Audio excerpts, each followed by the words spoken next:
Charger RT, guys. Hey, 5.7 Hemi. Got some noise. Uh-oh, y'all hear that? I know y'all recognize that sound. I'm at Brothers Motors, by the way, guys. Yeah, they're showing up with all kinds of problems. This is a Charger, okay? I'm not sure where you're. Now this one, we got some parts for this one. The engine right there. Yeah, but this one got a misfire. Guys, anytime you got a misfire and a ticking noise, yes, they go hand in hand, guys. They could be related. As you can see, somebody done new water pump. Somebody put a water pump. Spark plug. Okay, yes. They've been chasing the misfire, guys. You know, y'all know my thinking on constant misfire. They gotta do the tune up in the coil first before they send it to the professional. Right. I have no problem with you trying it, guys, but when you reach your peak, it's compression time. Exactly, guys. When you pull the spark plug, that is your best time to screw in a compression gauge. You will probably likely find a misfire in that cylinder right there with the new coil and a new plug.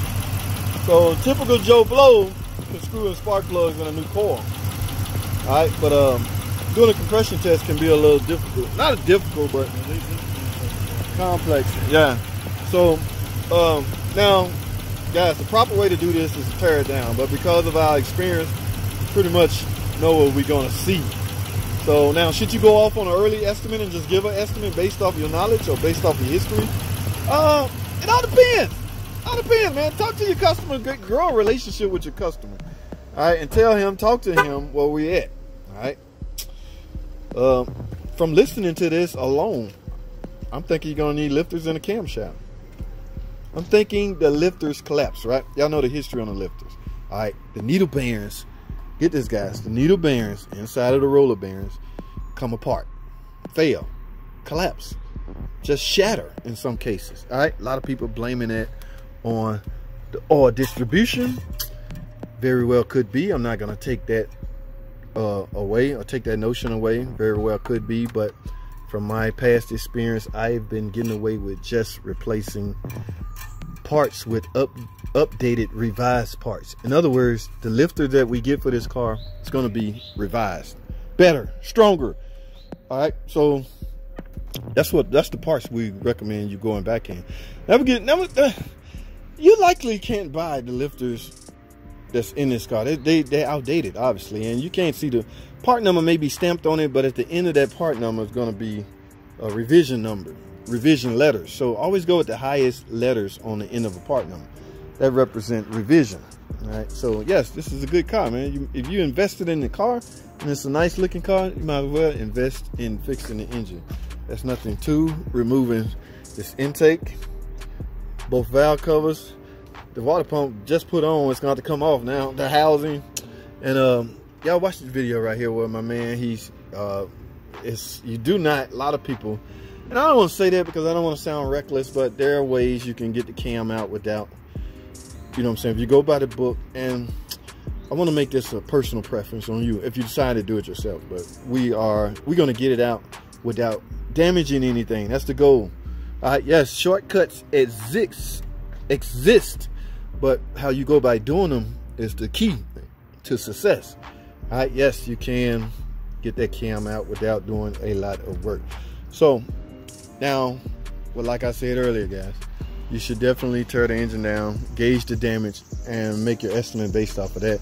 But we're going to end up doing a preliminary guesstimation, and that is simply camshaft. Start with camshaft and rockers, all new rockers. All right, yes, we will not just replace the lifters, not rockers, I'm saying rockers, I mean lifters. We will not just replace the lifters in this bank. Okay. So, man, love this type of work. This is man, I'm not gloating that your car failed, my man, but it happens, and it's going to happen. It may happen. How do you prevent it? It's hard to say. There's all kinds of suggestions out there on how to prevent your car, your Hemi, or for that matter, your Pentastar engine from ticking. There's all kinds of suggestions out there. The Hemi suggestions range from cut down on your idle time. Yes, guys, that is a problem. Especially now, they found that out doing the police cars, the cop cars. You know how cops just find a nice place to park and chill and hold a radar gun, hope you ride by speeding. In the meantime, while they're doing all that, the car is idling. And with that car idling, nothing going on, the thinking goes, the oil pressure drops, and it will result in a lack of lubrication. And from there, the lifters will come apart and start the ticking noise. That's the thinking on that. I have my difference. I have my, you know, but I don't want to get into that because I tend to think from a different point of view. But that's one of the suggestions that now that could be applied also to the Pentastar. So the same, whatever you come up with that would prevent, you think would prevent your Hemi from ticking, apply that to your Pentastar. If it's idle time, just cut down on your idle time. In fact, just don't sit in your car and chill with the car running. That's what idle time is. Just tone that down. That's all I'm saying. But y'all heard this car running. So if I'm over here, I'm gonna fire the camera up. Y'all done seen a typical camshaft job done. Yeah, I think I have footage on it. Like I say, watch my man at the shop in action. The Russian guy. This guy is super fast. He yanks them out in no time. So, but and the good part about this one, guys, it's the Freon. It's 134. Now we're not so advanced to where we have the new 1234YA machine. So right now we having to sublet like that. The truck right there is equipped with 1234YA. Okay, we did have to, sometimes you can try to prevent from opening up the system. So you would try to lay the compressor over to the side, but there was no way around it on that one. So we literally had to open the system up. Now, how do you fill the system back up? Yes, you're gonna need a properly approved machine. Now, where we go to get that done is, that's right, my other spot, All Park Garage. Yes, they've invested in the machine. So we simply sublet that. A portion of the repair is allocated for AC evac and recharge. There's no way around it, guys. You gotta, if you have to open the system up, you're gonna have to evacuate and recharge. Or not have to, you should. Now, this is reckless talk again. Yes, you can just add fluid, but that's reckless. I suggest you evacuate it and go from there. So guys, I have way too much work to do to be walking around with this camera. See, my man got stuff, the old car about done. Well, I don't know what y'all can see. The truck we're working on, we're gonna be finished with that by Sunday. We got these two chargers, engine in there for this charger, cam and lifters for this charger.